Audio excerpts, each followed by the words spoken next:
Anyway, so in the human body, when we normally are creating a character, the three main core parts of the character are, of course, the skull, the rib cage, and the pelvis. Those are the three main points. And in our dragon, we have the exact same thing. We're gonna have the skull of the dragon, right? In terms of like simple form, we're gonna have the rib cage of the dragon, and we're gonna have the pelvis of the dragon. So it's the exact same thing. The thing that unifies all of those things is, of course, the spine. In the case of the human body, we get this sort of like S-shaped spine. In the case of our dragon, what we're gonna have is we're gonna have this sort of like round spine like here that continues all the way into the tail. But these are like gesture. Gesture is one of the things that we mentioned quite a bit on the course. Gesture is the movement of the body and how we make sure that that gesture always looks like it's natural. It feels natural to the whole character. We don't want things to look stiff or like tense. We want things to flow nicely into each other.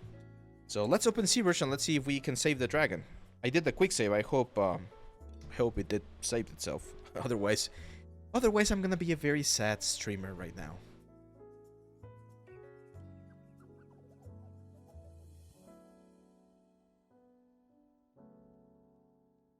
There we go.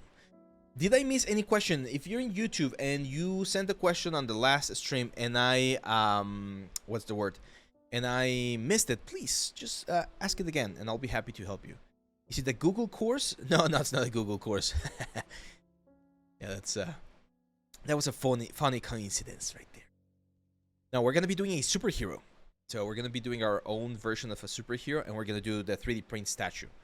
Someone on the Discord asked, or actually David asked the poll a couple of days ago on what kind of like projects or things you would like to see, and someone mentioned the like a 3D printing course. So we're gonna have that as well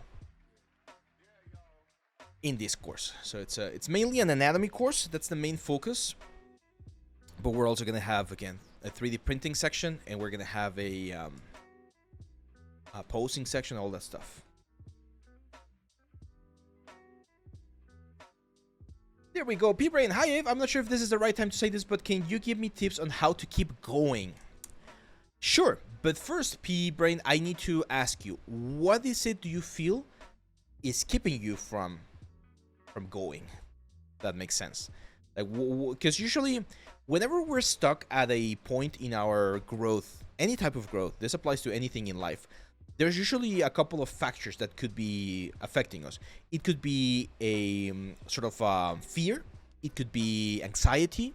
It could be stress. Like, what is it that you're struggling with right now? Because every single thing will require a slightly different approach. I'm not sure if you guys know about, well, probably everyone knows about AA, right? Like people who struggle with alcoholism. And they have this thing, right? Like, I think the first step is you need to admit that you have an issue, that you have a problem. And if you do that, you can move on to the next thing. Well, it happens very similar to us as artists, especially when we get this sort of like creative block.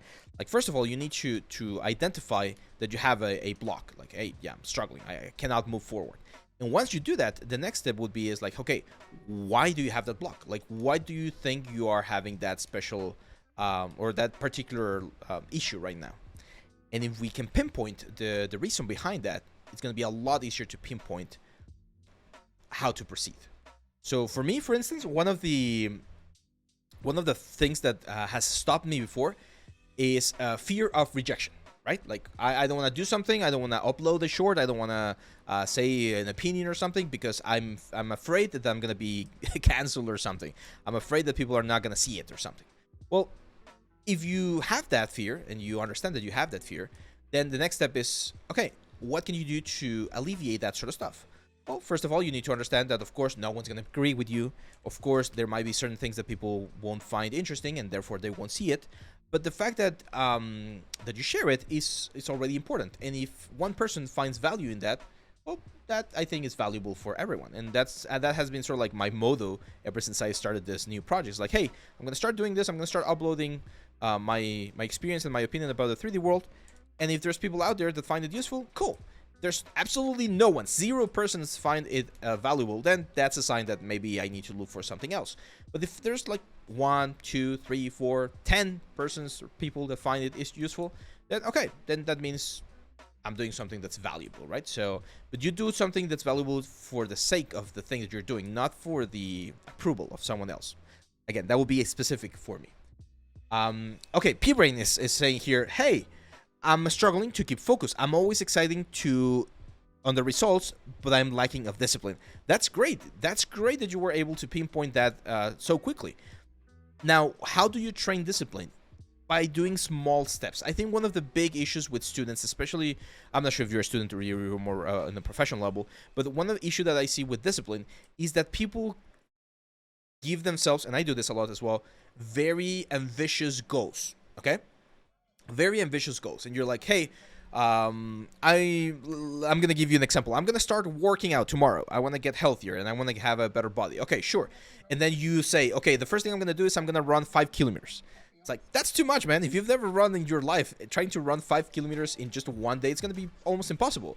But hey, maybe you can just walk for 15 minutes. Go outside, go to the park, and walk for 15 minutes. That's a good start. Same thing happens here with 3D. If I tell you, hey, I want to learn sculpting, you're not going to be, what's the word? Yeah, exactly, Dandelion. It's like feature creep, but in real life. Exactly. So you start asking or telling yourself that you're going to be doing a lot, and it's very difficult to fulfill that. So start with smaller scope exercises.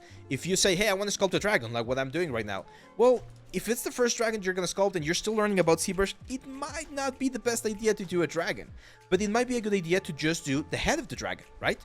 You'll do the body later when you are feeling more confident, where you're feeling more inspired. But you need to start with smaller scope projects so that you finish those projects. This is something that I read. I'm not sure if it was Peterson that said this, but it was like, don't ever promise yourself that you're going to do something that you're not going to do. So if you say to yourself, P-Brain, I'm going to sculpt a skull today, and you don't do it, you just failed yourself. You just failed to a little simple promise that you made to yourself, and now you feel bad about that. And not only do you feel bad about that, you didn't even do the exercise, so you're not, like, you didn't even advance. You actually went, like, a couple of steps backwards. So if you know that you're not going to be sculpting that skull today to practice, don't promise that to you, okay? Just don't. Promise yourself something that you're actually going to do. Maybe you say, okay, I'm going to open ZBrush, I'm going to create a sphere, and I'm going to do the 2 eyes and the little nose. That's it. Cool. I know it might sound like a little, like, a small bit of exercise, but once you do it, once you open ZBrush, bring the skull or the sphere in and carve the little hose, you're already there, and you already fulfilled your promise. You're already, like, true to your worth.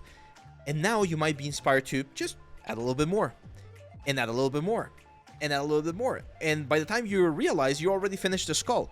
So it was easier to tell yourself, I'm going to start with something small, and then find the inspiration and the motivation along the way once you're starting, like, doing things, instead of, instead of trying to start with something really big and then not finding the energy or the motivation to do it. And that's actually an advice that I heard for people that want to get healthier as well. It's like, instead of saying, I'm going to go to the gym and be in the gym for 2 hours, just say, I'm going to go to the gym. I'm going to step into the treadmill for 5 minutes, and then I'm going to leave. And once you're there and you're doing the 5 minutes, you're like, okay, I'm already here. Might as well just do a couple of, like, exercises here with the dumbbells or whatever. Or maybe I'm just going to stay 10 more minutes. And once you're, like, finished or you're happy with what you got, you already fulfilled that first result. And then the next day you're like, okay, I'm going to be here for 6 minutes, then 7 minutes. And that's one way in which you can start growing that sort of, like, discipline. That's for an example for the gym, which I'm not the best guy to give you examples about that, but that's something that you can definitely translate to art as well. So instead of worrying about doing a full character or a full course or a full tutorial, you say, I'm just going to do one. And then if you're inspired, you continue and you keep doing the next one. And you're going to train yourself to be more disciplined about that. Hope that makes sense.